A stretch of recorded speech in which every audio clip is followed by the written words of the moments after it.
శివనామమా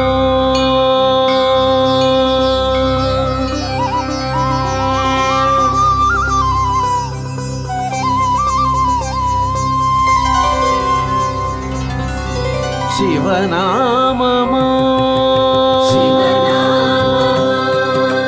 శివనామమా నీకు చేతులారా మొక్కి శరణంటి నో తల్లి.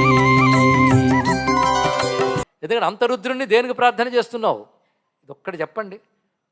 అఘోరం, ఘోరం, సూర్యుడు, అష్టమూర్తి, ఏకాదశం, అనేకం అన్నీ ఒప్పుకుంటాం.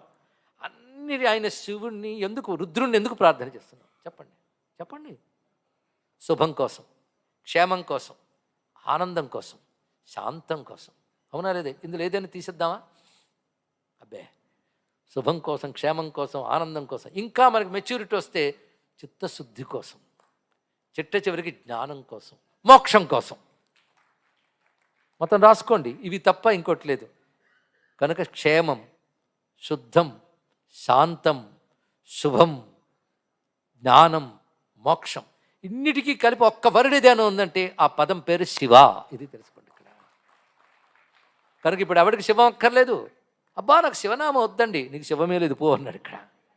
అందుకే దక్షుణ్ణి పట్టి చివాట్లు పెడుతూ అమ్మవారు అన్నారు, పవిత్ర కీర్తిం తమలంఘ్య శాసనం భవానహోద్వేష్టి శివం శివేతర యద్వ్యక్షరం నామ గిరేరితన్ నృణాం సకృత్ ప్రసంగాత్ అఘమాసు హంతి తత్.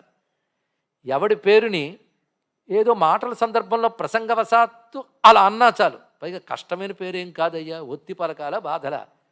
యద్వ్యక్షరం, రెండే అక్షరాలు. అయితే అతి తేలిగ్గా అనగా 2 అక్షరాలు ఉన్న నామం ఉన్నా అది కూడా అనకుండా బతుకుతున్నారే వీరు, దౌర్భాగ్యం ఏమిటయ్యా శివశివ అన్నాడు అప్పయ్య దీక్షితుల వారు. అని 2 మార్లు అన్నాడు ఇక్కడ. కనుక శివ ఏం కష్టమండి. యద్వ్యక్షరం నామ గిరే ఈరితం నృణాం మానవ అలా ప్రసంగా సకృత్ ప్రసంగాత్ అఘం ఆసుహంతి తత్. ఏదో ప్రసంగవశాత్తు ఒకసారి శివ అన్న వాడు అంతవరకు చేసిన పాపరాశి దగ్ధమైపోతుందిట. అందుకే శివపురాణం ఒక మాట చెప్తుంది, శివనామం తగలబెట్టగలిగే పాపాలు ఏ మానవుడు చెయ్యలేడు. ఏం అర్థం కదా? మధ్యలో రేపు అడిగితే అలాగే ఉంటుందంటారు మీరు. ఒక్కసారి మాట వినండి, సీరియస్నెస్. శివనామం తగలబెట్టగలిగే పాపాలు ఏ మానవుడు చేయలేట. అంటే మీరు కష్టపడి క్షణం కూడా వ్యర్థం చేయకుండా పాపాలు చేసిన అన్ని పాపాలు తగలబెట్టి ఇంకా ఉన్నాయా అని అడుగుతుంది తగలబెట్టాను, అంత శక్తి. అందుకే పాపాలు ఎంత కొండల్లో ఉన్నా శివనామం ముందు దూది కొండలే అన్నాడు మహానుభావుడు దూర్జటి. నిప్పై పాతకతూల శైలమడచున్ నీ నామము అన్నాడు ఇక్కడ. మొత్తం పాతకాలు తూల శైలం అంటే దూది కొండల్లో ఉంటే శివనామం నిప్పు రవ్వలా ఉంది. ఇంతే 2 అక్షరాలు శివ, చిన్ని నామం అండి ఇక్కడ. అది వెళ్ళి తగలగానే లేదా అది వచ్చి దీని మీద పడినా దగ్ధమైపోతుంది. అంత గొప్పది. ఎంత గొప్ప మాట చెప్పారు. అది పాప సంహరణానికి శివ కంటే ఇంకేం కావాలి? పాపాలు పోతే ఏర్పడే స్థితి పేరు శుద్ధం. ఇక్కడ శుద్ధుడు అయినా. కనుక శివనామానికి ఎన్ని అర్థాలు ఉన్నాయో ప్రతి అర్థం ఆ 2 అక్షరాల్లో ఉందండి ఇక్కడ. శివమిచ్చేన్ మనుష్యానాం తస్మాత్ శివయితి స్మృత అంటాడు కృష్ణ పరమాత్మ. అందరికీ శివం కోరుకునేవాడు, అందరికీ శివం ఇచ్చేవాడయ్యా. అసలు శివం ఇవ్వడం తప్ప ఇంకోటి చేత కాదు తెలుసా అన్నాడు ఇక్కడ. బాగుంది. శుభం ఇవ్వడం తప్ప ఇంకోటి చేత కాదుట. మీరు ఇందాక చెప్పారండి ఏడిపిస్తాడు అంటే అది కూడా శుభం నైనా అన్నాడు ఇక్కడ. అది కూడా శుభం కోసమే. దానికి మనం చెప్పుకున్న వైద్యనాథుడని, వైద్యుడు చికిత్స చేసినట్టు ఇస్తాడట. ఎందుకంటే దుఃఖం కలుగుతున్న కొద్దీ కర్మక్షయం జరుగుతుందని తెలుసుకోన్నాడు ఇక్కడ. అందుకే శిక్ష కూడా ప్రసాదమే క్షీణించును కర్మ చెయ్యము అంతే. అందుకు చేస్తాడైనా. శివం తప్ప మరొకటి చేత కాదయ్యా.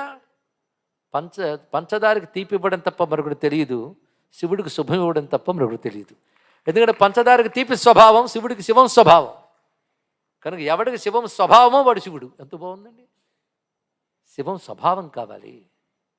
అలా కాకుండా శివం మర్చిపోతే ఇంకెన్నో స్వభావాలు ఏర్పడతాయి. దుస్వభావాలు పోవాలి. దాని పోవాలంటే శివం ఎవడికి స్వభావమో వాడిని ఆశ్రయించు. స్వభావ సిద్ధంగా శివమైన వాడు. శివం అనగానే ఇందాక చెప్పిన అన్ని అర్థాలు వస్తాయండి ఇక్కడ. ప్రతిదీ శుభం, క్షేమం, మోక్షం, శాంతం, శుద్ధం, శుభం అన్నీ ఆయనే. ఈ శుభాలు కూడా సాపేక్షం.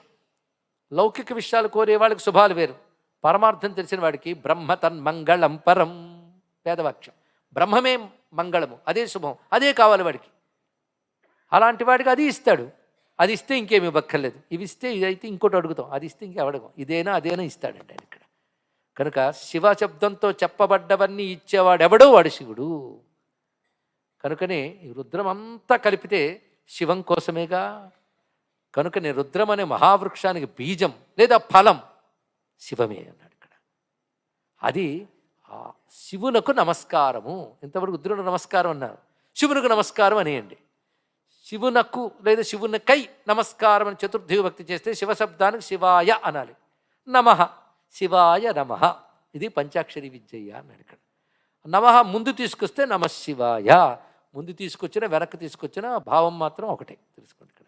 ఆయనకు నమస్కారం అంటే ఈ అఘోరముగా రుద్రుడుగా సర్వదేవతలుగా ఎవడున్నాడో వాడు స్వతసిద్ధంగా వాడి స్వభావం శివుడు గనక ఆ శివునికి నమస్కారము.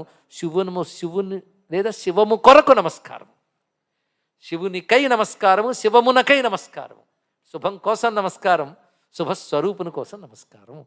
అందుకే మంత్రరాశులు అంత గొప్పది. క్షేత్రాల్లో కాశీ, దేవతల్లో మహేశ్వరుడు, వేదాల్లో శతరుద్రియం, మంత్రాల్లో పంచాక్షరి, నా స్వరూపం అన్నాడు శివుడు.